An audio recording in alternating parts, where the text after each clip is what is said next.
राष्ट्रवादीच्या मुंबईतल्या एकाही जनता दरबाराला धनंजय मुंडेंची हजेरी नाही। 6 आठवडे उलटले तरी देखील मुंडेंचा एकही जनता दरबार झालेला नाही। अजित पवार यांच्याकडून राष्ट्रवादीच्या सर्वच मंत्र्यांना पक्ष कार्यालयामध्ये जनता दरबार घेण्याच्या सूचना आहेत। मात्र असं असलं तरी धनंजय मुंडेंचा आतापर्यंत एकही जनता दरबार झालेला नाही।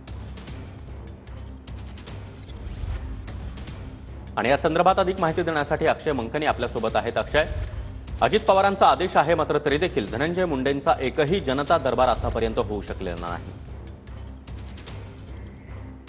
मुंडे 7 जानेवारी पासून संपूर्ण जनता दरबार घेण्याच्या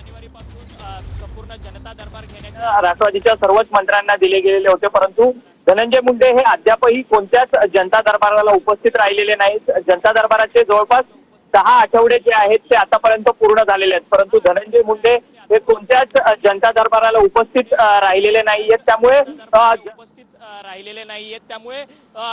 धनंजय मुंडे हे उपमुख्यमंत्री अजित पवार यांच्या आदेशाचं पालन करतात का, असा देखील सवाल जो आहे तो उपस्थित होताना पाहायला मिळतोय। धनंजय मुंडे यांनी स्वतःच्या मतदारसंघात अर्थात परळी, बीड मधल्या परळीमध्ये सातत्याने ते लोकांचे प्रश्न सोडवत असतात, त्या ठिकाणी जनता दरबार घेतात। परंतु राज्याचे मंत्री म्हणून उपमुख्यमंत्री अजित पवार यांनी जनता दरबार राष्ट्रवादी काँग्रेसच्या प्रदेश कार्यालयामध्ये घेण्याच्या सूचना ज्या आहेत त्या प्रत्येक मंत्र्यांना दिलेल्या होत्या। त्यानुसार प्रत्येक मंत्री जो आहे तो आठवड्यातल्या मंगळवार, बुधवार आणि गुरुवार या 3 दिवसांमध्ये सातत्याने जनता दरबार जो आहे तो पक्ष कार्यालयात घेताना पाहायला मिळतो। परंतु धनंजय मुंडे 6 आठवडे झाले आहेत जनता दरबाराला, परंतु त्या कोणत्याच जनता दरबाराला धनंजय मुंडे जे आहेत ते उपस्थित राहिलेले नाहीयेत। त्यामुळे धनंजय मुंडे हे अजित पवार यांच्या संपूर्ण निर्णयाला कुठेतरी छेद देतात का, असा देखील सवाल जो आहे तो या सगळ्या कारणांमधून उपस्थित होताना सध्या तरी आपल्याला पाहायला मिळत आहे। सागर, अक्षय, धन्यवाद दिलेल्या या सविस्तर माहितीसाठी।